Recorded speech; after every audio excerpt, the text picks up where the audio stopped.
दो दिनों से हम कुछ चीज़ देख रहे हैं सोशल मीडिया पे और खासकर व्हाट्सएप के स्टेटस पे सभी लोगों को, उसमें मेरे सगे संबंधी भी हैं, मेरे रिश्तेदार भी हैं। बीजेपी वाले अगर खुश हो रहे हैं बंगाल के जीत से तो समझ में आता है, लाजमी है कि जो भी उसका कर्ज करता है, जिसका रोजी रोटी चल रहा है, घर ही चल रहा है बीजेपी के कमाई से, तो चलेगा, खुश होंगे ही। लेकिन जो आम लोग और ख़ास करके जो बिहार के लोग खुश हो रहे हैं ना, हमें ये चीज़ समझ में नहीं आ रहा, बहुत हंसी आ रही है उनकी सोच पे। आप खुश हो रहे हैं, इसकी क्या वजह है? क्या चीज़ मिल गया भाई? कौन सी उपलब्धि प्राप्त कर लिए? कौन सा सौगात मिल गया आपको, आपके घर में, आपके गांव में, आपके ज़िले में, आपके प्रखंड में, आपके राज्य में? क्या मिला? चलिए छोड़िए उतना, बंगाल को ही अभी क्या मिला?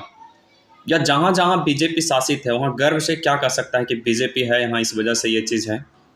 आज जहाँ बीजेपी नहीं है उस राज्य की हालत देख लो।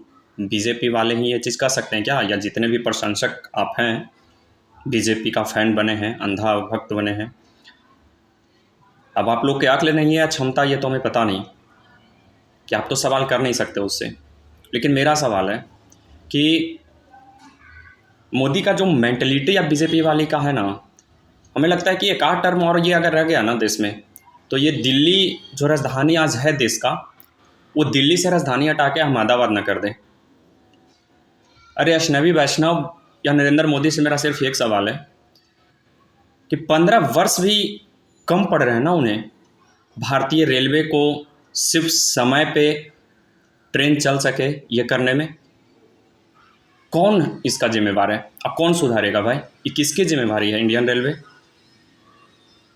आप नवीकरण कर रहे हैं, आप विस्तारीकरण कर रहे हैं रेलवे का, ये सब समझ में आता है, सही है, गुड, इस पे हम प्राउड फील करते हैं, अच्छी बात है, सराहना करते हैं हम, अच्छा है। पहले वन लाइन था, सिंगल लाइन था, कोयला था, लाइन पे आया, अब 100% जो भारतीय रेलवे है वो इलेक्ट्रिकल हो चुका है, इलेक्ट्रिक से चल रहा है, ये अच्छी बात है। लेकिन ये सब कुछ होने के बावजूद अगर लोग समय पे पहुंच ही नहीं रहा है, लोगों का काम बिगड़ जा रहा है, बहुत लोग का एक ट्रेन पकड़ने के बाद उतर के दूसरा ट्रेन पकड़ना होता है, एक लेट होने की वजह से दूसरा छूट रहा है, मरीज लोग मर जा रहे हैं, किसी का ऑफिस छूट रहा है, किसी का ज्वाइनिंग छूट रहा है, तो फिर ऐसा रेलवे, महान रेलवे होके ही क्या करेगा? उस रेलवे का मेन काम है परिवहन करना, एक यात्री को दूसरे जगह ससमय पहुंचाना, सुरक्षित पहुंचाना। लेकिन ये तो दोनों नहीं हो रहा है भारत में, और इसका जिम्मेवार कौन है भाई? हम सवाल करते हैं, जवाब जरा दो। मोदी जी के पास तो मेरा सवाल पहुंचेगा नहीं, प्रशंसक ही जो हैं वो जवाब देते हैं हमें। अरे इंडियन रेलवे का तो ये हाल है ना कि 6 घंटा, 8 घंटा, 12 घंटा तक लेट होता है, लास्ट में बस एक अनाउंसमेंट होता है, वो क्या, हमें खेद है कि ये ट्रेन नंबर इतना इतना रद्द किया जाता है। अरे ये कौन सा सिस्टम है भाई? आपका बस एक खेद कर देने से हज़ारों लोग का जो टिकट कटा हुआ था, स्लीपर, एसी, थर्ड एसी, कितने लोगों का फ़्लाइट पकड़ना होता है, कितने लोगों को कहीं और जाना था, क्या क्या करना था, कितने लोगों को काम पकड़ना था, कितने लोगों को फाइल पहुंचाना था, कोई ज़रूरी डॉक्यूमेंट लेके जा रहे होंगे, कई लोग शादी में जा रहे होंगे, तो कई लोग श्राद्ध में जा रहे होंगे, उस सब का क्या? जब इतना बदतर हालत है ना, हमें समझ में नहीं आता। अहमदाबाद से तो आज महाराष्ट्र बुलेट ट्रेन चल रहा है, लेकिन जो इंडियन रेलवे जो आज चल रहा है वो समय पे कब चलेगा, बस ये एक सवाल है सभी प्रशंसकों से। अब हम क्या बोलें, समझ में तो आता नहीं कुछ, क्योंकि या तो आप लोग, अंधविश्वास जब किसी चीज़ पे होता है ना, तो अंधविश्वासी लोग का ही परिचय होता है कि वो सवाल करना या उनके अंदर की खामियां को भूल जाते हैं, गिनती नहीं करवा सकते वो।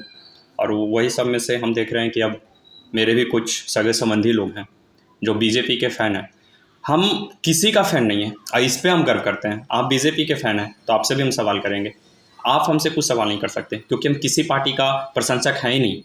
ना हम कांग्रेस का है, न बीजेपी का है, न जेडीयू का है, न आरजेडी का है, न जन स्वराज का है, न टीएमसी का है, किसी का नहीं है। हम बस एक आम जनता है। आप अगर पार्टी के प्रशंसक हैं, उसका कार्यकर्ता हैं, आप उसका दूत हैं, आप उसका सिपाही हैं, तो ज़रा जवाब दीजिए। आज मेरा बिहार का एक बदहाली का कारण जो है वो कैसे, कब तक रहेगा और कैसे दूर होगा? आज जहाँ जहाँ स्टेट में आ रहा है बीजेपी तो बड़ा एकदम भगवाधारी, तो हिंदू, तो ये तो वो, अरे भाई जहाँ नहीं भी है सिर्फ वहाँ क्या हो रहा है? जहाँ जहाँ बीजेपी नहीं है ना, वही राज्य सबसे विकसित राज्य है। ज़रा गौर कर लेना, अगर ज़रा मनी भी हिंदी उंदी पढ़ने आता होगा तो कोई करंट अफेयर का जो बुक आता है थोड़ा पढ़ लेना, आंकड़ा भी देख लेना कि कौन सा स्टेट किस मामले में कितना ऊपर है या कितना नीचे। बीजेपी दूध का धुला कोई नहीं है, ठीक ना। इन लोग का कारनामा से हम वाकिफ़ हैं कि कौन कितना क्या है, कितने पानी में है। इनको तो जो करना है, शासन में आ ही गए हैं, सत्ता में आ ही गए हैं, घोटाले पे घोटाले, मज़े पे मज़े हो गई। जो सांसद में और विधानसभा में होता है अंदर का गुल खिलता हो तो हम लोग जानते ही नहीं, बाकी पूरे राज्य से लूटा जाएगा। अब क्या, बनो मूर्ख, रहो मूर्ख, मूर्ख पे ही तो लोग शासन करते हैं, जागरूक हो जाएंगे तो फिर कहाँ। सवाल ही करने का जब किसी में नहीं है क्षमता तो फिर क्या कहा जाए। देश रहे बदहाली में, क्या फ़र्क पड़ता है, कई करोड़ लोग हैं साथ में, हम भी रहेंगे। आज बीजेपी के इतना गया नीच तुच्छ आदमी के सीएम बनने के कारण ये है कि हम बढ़िया हैं, अपने आप को सौभाग्यशाली समझते हैं कि आज कम से कम जैसे उस सत्ता में आया हम वहाँ से खिसक गए, आज हम बिहार छोड़ दिए, अब बिहार से अलग हैं।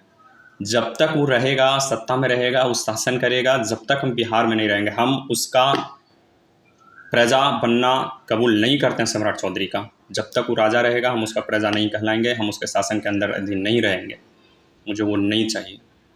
जब ऐसे ऐसे कमीने लोग जब बन सकते हैं सीएम, वो भी आप लोग जैसे मूर्ख प्राणी, कहने का तो पढ़े लिखे यशस्वी लोग होंगे, महान लोग होंगे, सभ्य व्यक्ति होंगे, अपने आप को अगर आपको मूर्ख को बोल दिया जाए तो बहुत ज़्यादा बुरा लगेगा। लेकिन कितने चालाक हो, जरा ये भी देख लो, आपके एक वोट के कारण ही आज कौन सत्ता में है जो देख लो, और क्या बदहाली है उसका भी जिम्मेवार आप हो।